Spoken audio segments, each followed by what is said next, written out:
নমস্কার বন্ধুরা, আশা করি আপনারা যে যেখান থেকে দেখছেন প্রত্যেকে ভালো আছেন এবং সুস্থ রয়েছেন। বন্ধুরা, বর্তমান সময়ে পুরো বাংলাদেশ জুড়ে যেন মনে হচ্ছে ভারত বয়কটের রমরমা বাজার চলছে। আর এই বাজার কারা চালাচ্ছে? বাংলাদেশের বিরোধী রাজনৈতিক দল বিএনপি। আমরা প্রত্যেকেই জানি বাংলাদেশে বর্তমানে ক্ষমতায় আছে আওয়ামী লীগ, যার সরকার কিন্তু খুদ শেখ হাসিনা নিজে। তো বাংলাদেশে যে সমস্ত বিএনপির নেতারা তারা দেখবেন রাস্তায় রাস্তায় লোকেদেরকে লিফলেট বিলি করছে, বাসের মধ্যে গিয়ে, এমনকি সাধারণ লোকের দোকানের মধ্যে গিয়ে বলছে আপনারা ভারতীয় পণ্য বয়কট করবেন। বাসের মধ্যে সাধারণ লোককে লিফলেট বিলি করছে। ভারতীয় পণ্য বর্জন করে দেশীয় পণ্য ব্যবহার করতে হবে, নাহলে এই দেশ স্বাধীন যে বাংলাদেশ, এই বাংলাদেশ আমরা পরিচয় দিতে পারবো না। এই দেশটাকে আজকে ভারত যেভাবে গিলে খেয়েছে অক্টোপাসের মতো, এদের পেট থেকে বেরোতে হবে। অন্যথায় পাকিস্তানের শত্রু, ভারতের শত্রু, ভারত আমাদের বন্ধু নয়। এটা সাহস দিয়ে বলতে হবে। শুধু পাকিস্তানকে গালি দেবো আর ভারতের বেলায় জয় বাংলা স্লোগান দিব, এই স্লোগান চলবে না বাংলাদেশে। আমরা ভারতীয় পণ্য বর্জনের ডাক দিয়েছি, বাংলাদেশি পণ্য ব্যবহার করতে হবে।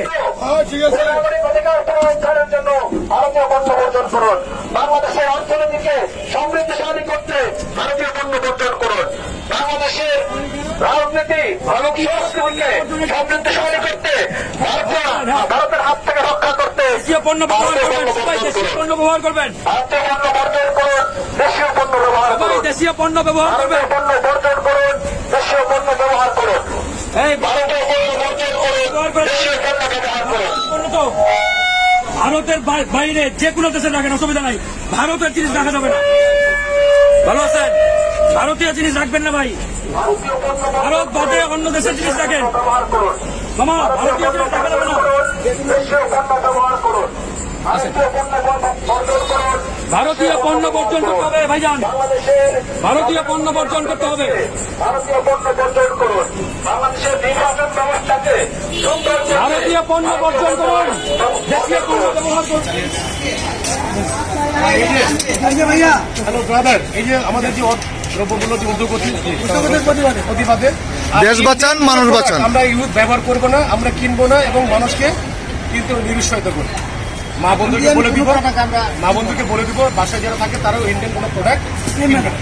এবং আমাদের আত্মীয় যারা আছে আমরা সবাইকে বলবো ইন্ডিয়ান প্রোডাক্ট বাদ, মানে ইন্ডিয়া আউট। আমাদের তারা মানে ইন্ডিয়ার মানুষের সাথে আমাদের কোনো শত্রু নয়, শত্রুতা হচ্ছে যে নরেন্দ্র মোদীর সাথে। বন্ধুরা, ভারতের দুধ কলা খেয়ে বড় হওয়া এই সমস্ত কালসাপগুলোকে আমি আর কি বলবো বলুন? এদের কাণ্ড কারনামা দেখে, এদের কথা শুনে আমি ভেবে পাচ্ছি না যে হাসবো নাকি এদের কষ্টে দুঃখ প্রকাশ করব। এতদিন ভারতের খেলো কোনো সমস্যা নেই, এখন ভারত খারাপ হয়ে গেছে। কারণ ওই যে ক্ষমতা, শেখ হাসিনাকে টিকিয়ে রেখেছে মোদী সরকার, এটা মনে মনে তারা ভাবছে। আর ওই যে চীনের দালালি, পাকিস্তানের দালালি করবে, তবু ভারতের দালালি করবে না, চীনের দালালি করবে। এই সমস্ত পাকিস্তানপন্থীরা আবার বলছে তাদের ভারতীয়দের নিয়ে কোনো সমস্যা নেই, তাদের সমস্যা মোদি। মানে ইন্ডিয়ার মানুষের সাথে আমাদের কোনো শত্রু নয়, শত্রুতা হচ্ছে যে নরেন্দ্র মোদীর সাথে।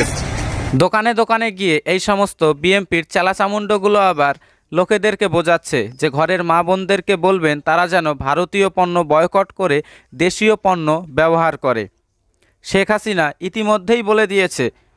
শেখ হাসিনাকে আমরা দেখলাম, তিনি বলল বিএনপির সেই সমস্ত নেতাদের যারা কিনা ভারতীয় পণ্য বয়কট করছে তাদের ঘরের বউয়েরা যেন ভারতীয় শাড়ি না পরেন, তাদের ঘরের বউয়েরা যেন ভারতীয় মশলা ব্যবহার না করেন। নেতারা এখন বলছেন ভারতীয় পণ্য বর্জন করেন, তাদের বউদের কয়খানা ভারতীয় শাড়ি আছে? তাহলে বউদের কাছ থেকে সেই শাড়িগুলি এনে কেন পুড়িয়ে দিচ্ছে না? যে মশলাপাতি আদা যা কিছু আসছে, তাদের কারো পাকের ঘরের জন্য এই ভারতীয় মশলা না দেখা যায়। বন্ধুরা, বাংলাদেশে বয়কট এটা একটা সোশ্যাল মিডিয়ায় ট্রেন্ড হয়ে দাঁড়িয়েছে। এই কারণে এই নিয়ে বাংলাদেশের মুখ্যমন্ত্রী শেখ হাসিনাকেও এবার মুখ খুলতে হলো, মুখ খুলে জবাব দিতেই হলো। কারণ বাংলাদেশের বিরোধী রাজনৈতিক দল বিএনপি তারা মালদ্বীপের মতো সেই পুরানো চ্যাপ্টার চালু করে দিয়েছে। কারণ কি আমরা মালদ্বীপের ক্ষেত্রে দেখেছিলাম যে মালদ্বীপে ইন্ডিয়া আউট ক্যাম্পিং চালিয়ে কিন্তু ক্ষমতায় আসে মোহাম্মদ মুইজু, আর সেই পদ্ধতি কিন্তু বাংলাদেশের বিরোধী রাজনৈতিক দল বিএনপি খুঁজছে যে ইন্ডিয়াকে বয়কট করব, শেখ হাসিনার দলকে ক্ষমতা থেকে নামিয়ে দেব, লোকেদেরকে উস্কে দেব, তাহলেই শেখ হাসিনা ক্ষমতা থেকে পড়ে যাবে। এই কাহিনীটাই হচ্ছে বাংলাদেশে, আর কিচ্ছু নয়। বন্ধুরা, এই সবের মধ্যে আপনারা কি একটা জিনিস কখনো ভালো করে লক্ষ্য করে দেখেছেন যে এই যে বিএনপির নেতারা বলছে যে ভারত নাকি শেখ হাসিনাকে চালাচ্ছে, পরিচালনা করছে, ভারত নাকি বাংলাদেশের নির্বাচনে দখলদারি করে এবং ভারতীয় পণ্য দিয়ে বাংলাদেশ ভরে গিয়েছে, এ কারণে বাংলাদেশ অচল হয়ে পড়ছে। এই যে দাবিগুলো করছে বিএনপির নেতারা যে ভারত বাংলাদেশের ইলেকশনে দখলদারি করছে, কিভাবে করছে সেটা তো তারা কখনো বলছে না। যে শেখ হাসিনাকে মোদি চালাচ্ছে, কিভাবে চালাচ্ছে সেটা তো বলছে না। মানে লোকেদেরকে শুধু বুঝিয়ে যাও, লোকেদেরকে ভুল বুঝিয়ে যাও, ভারত বাংলাদেশে দখলদারি করছে, ভারত বাংলাদেশকে দখল করে নিয়ে যেতে চায়, ভারত বাংলাদেশকে দখল করে নিয়ে যেতে চায়। এটা যখন প্রত্যেকটা মানুষকে, একটা মানুষকে ধরুন আপনি বারবার করে একটি কথা বলতে থাকবেন, তখন কিন্তু সে অবভিয়াসলিভাবে সেটা বিশ্বাস করে নেবে, তার কাছে সেই কথা গ্রহণযোগ্যতা পাবে। বিএনপি সেই চেষ্টাই কিন্তু বাংলাদেশে চালিয়ে যাচ্ছে। এর ফলে কিন্তু ভারতের যে পণ্য সেটা কিন্তু বয়কট করা বাংলাদেশে সম্ভব হবে না কখনো। কারণ কি বাংলাদেশ এখনও অতটা ডেভেলপমেন্ট হতে পারেনি, অতটা উন্নত হতে পারেনি যে তারা সব কিছু রাতারাতি দেশীয় প্রযুক্তি দ্বারা নিজেদের সব কিছু তৈরি করে নেবে, সেটা কখনো সম্ভব না। যতই চীনের মদক এই বিএনপি নেতারা পাক, তবুও কিন্তু ভারত ছাড়া তাদের গতি নেই। এই ভারত বয়কট, ভারত আউট, এই সবের ফলে কিন্তু একটা জিনিস অবশ্য হতে পারে যে বাংলাদেশি যে সমস্ত মানুষেরা রয়েছে তাদের মধ্যে কিছু সংখ্যক লোকের মগজ ধোলাই করে শেখ হাসিনার প্রতি একটা বিদ্বেষ তৈরি করা যেতে পারে। তবে ভারতীয় পণ্য বয়কট কখনোই সম্ভব হবে না। কারণ ভারতীয় পণ্য এ কারণেই বয়কট করা সম্ভব হবে না, কারণ কি বাংলাদেশের লোকেরা না চাইলেও বাধ্য হয়ে তবু তাদের ভারতীয় পণ্য কিনতে হবে। দোকানদার ভাই বলেন। ভারতীয় পণ্য বাদে আমাকে পেজ দেন, ভারতীয় পণ্য বাদ দেওয়া যাবে না।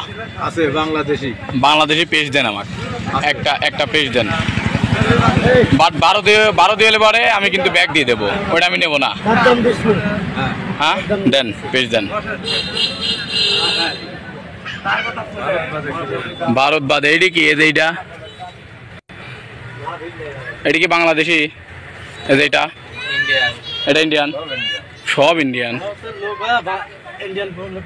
না আমি বাংলাদেশি তা কিনবো, ভারতে কিনবো না ভাই। এটি কি? এটি সব ভারত। আমি পেয়েছিলে বলা, আমি পেয়েছিলে বলা, 2 দিন পরে আমি ছাই দিয়ে মাছবো, তা আমি পেয়েছিলে বলা, বুঝলেন ভাই? এবার বুঝতে পেলেন তো বন্ধুরা, একটু আগে আমি কেন বললাম যে বাংলাদেশিরা যদি না চায় তবুও বাধ্য হয়ে তাদের ভারতীয় পণ্য কিনতে হবে, না হলে ওই যে ছাই দিয়ে তাদের দাঁত মাজতে হবে ঘুম থেকে উঠেই, আর সারাদিন ওই ভেজাল মিশানো ছাই খাইতে হবে। কারণ কি বাংলাদেশের দোকানদাররাই তো বলে, বাংলাদেশের বিভিন্ন সময় আপনারা সোশ্যাল মিডিয়ায় ফেসবুকে ভিডিও দেখবেন যেখানে কিনা বাংলাদেশের প্রত্যেকটা জিনিসে ভেজাল। এমনকি বাংলাদেশের দোকানদাররা অবধি বলে ইন্ডিয়ান জিনিস ছাড়া বাংলাদেশি লোক যেন কিছু বোঝেই না, বাংলাদেশি পণ্য তারা চেনেই না, কারণ বাংলাদেশি পণ্যে এতটাই ভেজাল। তোমার ভারতীয় জিনিসটাই বেশি পছন্দ করে। বাংলাদেশি পণ্য কেনার ক্ষেত্রে বাংলাদেশি মানুষের আগ্রহ কেন কম? বাংলাদেশি জিনিস বেশিরভাগ 2 নম্বর করে ফেলে। দেখলেন বন্ধুরা, এমন ঘটনা ইন্টারনেটে অঢেল পড়ে আছে যেখানে কিনা বাংলাদেশিরাই দাবি করছে যে বাংলাদেশের পণ্য ভালো না, ইন্ডিয়ান পণ্য ছাড়া তাদের জীবনযাত্রা চলবে না।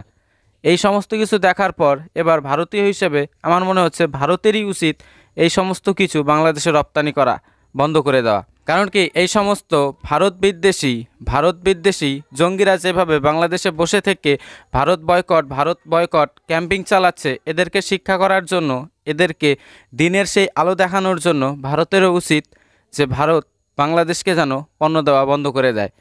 কয়েকদিন আগেই আপনারা দেখেছেন যে ভারত বিশ্বকাপে হেরে যাওয়ার ফলে বাংলাদেশের লোকেরা কিভাবে বুয়া বলে ভারতের খিল্লি উড়িয়েছিল। এরপর ভারত থেকে পেঁয়াজ কিন্তু বন্ধ করে দেওয়া হয়। তারপর কিন্তু বাংলাদেশে আমরা দেখেছি যে রাতারাতি 50 টাকার পেঁয়াজ 200 টাকায় গিয়ে দাঁড়িয়েছে। আর কয়েকদিন আগেই এই রমজান মাসে সামনেই ঈদ, আর এই ঈদের সময় মুসলিমরা যেন ভালোভাবে তারা ঈদ পালন করতে পারে সেই দিকে নজর রেখে কিন্তু ভারত আবারও বাংলাদেশকে 50 টন পেঁয়াজ রপ্তানি করছে। এই সমস্ত বিএনপি নেতাদের কাণ্ডকারনামা দেখলে আপনি ভেবে পাবেন না যে আপনি হাসবেন নাকি এদের সুখে দুঃখ প্রকাশ করবেন। দিনের বেলা ভারত বয়কট, রাত্রেবেলা গিয়ে ওই ভারতীয় পণ্যই তাদের ব্যবহার করতে হচ্ছে। না হলে ওই যে বললাম যে একটু আগে দেখালাম ছাই, সব কিছুতেই ছাই।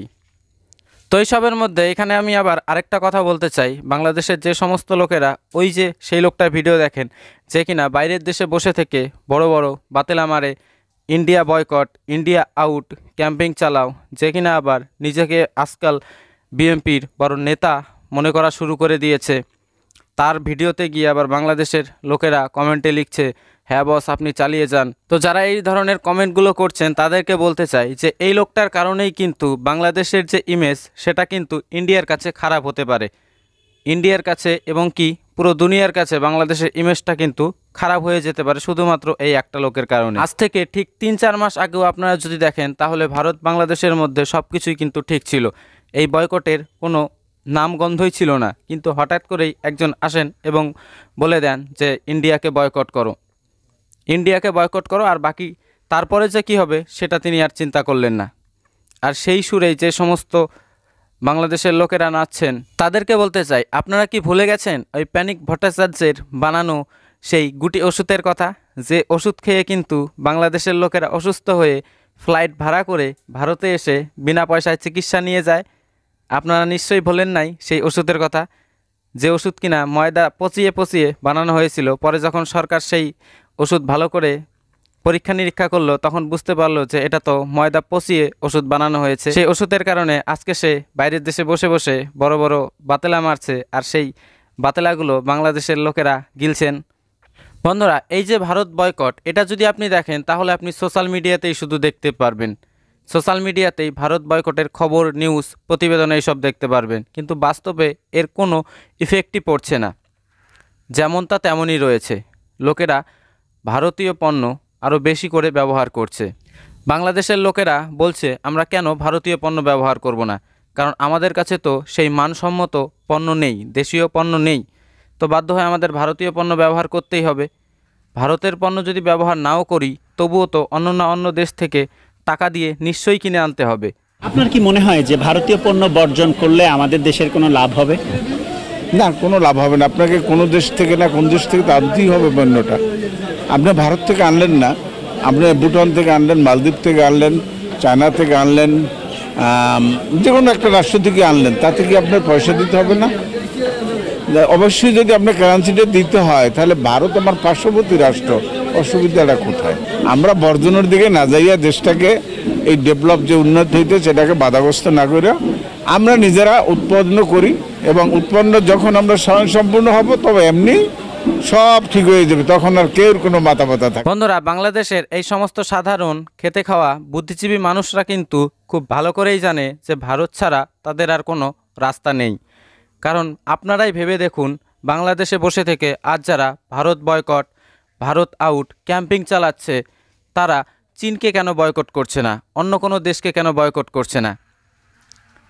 তারা শুধুমাত্র একটি রাজনৈতিক ক্ষমতা পাওয়ার চেষ্টা করছে, এবং বাংলাদেশে বসে থাকা কিছু ব্যবসায়ী চক্র যারা কিনা এই সমস্ত কিছু চালিয়ে যাচ্ছে। এই যে তারা যে বয়কট করছে, আমার মনে হয় সর্বপ্রথম সেই সমস্ত বাংলাদেশিদের বয়কট করা উচিত যারা কিনা অসুখ বিসুখ হলে এই ভারতে চিকিৎসা নেওয়ার জন্য আসেন। বাংলাদেশের ওই ভেজাল মিশানো দেশীয় প্রযুক্তি খাওয়ার পরে যখন তাদের ওই ক্যান্সার হয়, টিউমার হয়, তখন এই সমস্ত চিকিৎসা তো আর বাংলাদেশে হয় না। সেই সমস্ত চিকিৎসা নেওয়ার জন্য দৌড়ে দৌড়ে তাদের ওই ভারতেই আসতে হয়। সেই সমস্ত আগে বন্ধ করুক। আমার মনে হয় তারা যদি বয়কট করছে তাহলে সব দিক দিয়েই বন্ধ করা উচিত, এই সমস্ত দিক আবার খোলা থাকবে কেন? এবং আমাদের পশ্চিমবাংলায় যখন বই মেলা হয় তখন তাদের ওই বাংলাদেশ থেকে অনেক লোক কিন্তু বই বিক্রি করতে আসে, সেই সবও তারা বন্ধ করুক। সেই সব বন্ধ করছে না কেন? এই বয়কটের পেছনে কোনো বাস্তবিকতাই নেই, এই সব শুধু সোশ্যাল মিডিয়ার মধ্যেই, এবং সাধারণ মানুষের মধ্যে ওই ইন্ডিয়ান এবং দেশীয় প্রযুক্তি এই দুটোর মধ্যে ওই দুই রকমের পার্থক্য তারা খুব ভালো করেই জানে। ইন্ডিয়ান পণ্য কম দামে ভালো জিনিস, এবং বাংলাদেশি পণ্য কম দামে হবে ওই ছাই, শুরুতেই যে আপনাদের দেখালাম, কলগেটের বদলে ওই ছাই বিক্রি করা হয়। তো যাই হোক, আজকের এই ভিডিও এখানেই শেষ করছি। আজকের ভিডিও নিয়ে আপনাদের কিছু মতবাদ থাকলে অবশ্যই কমেন্ট করে জানাতে ভুলবেন না। দেখা হচ্ছে পরের ভিডিওতে।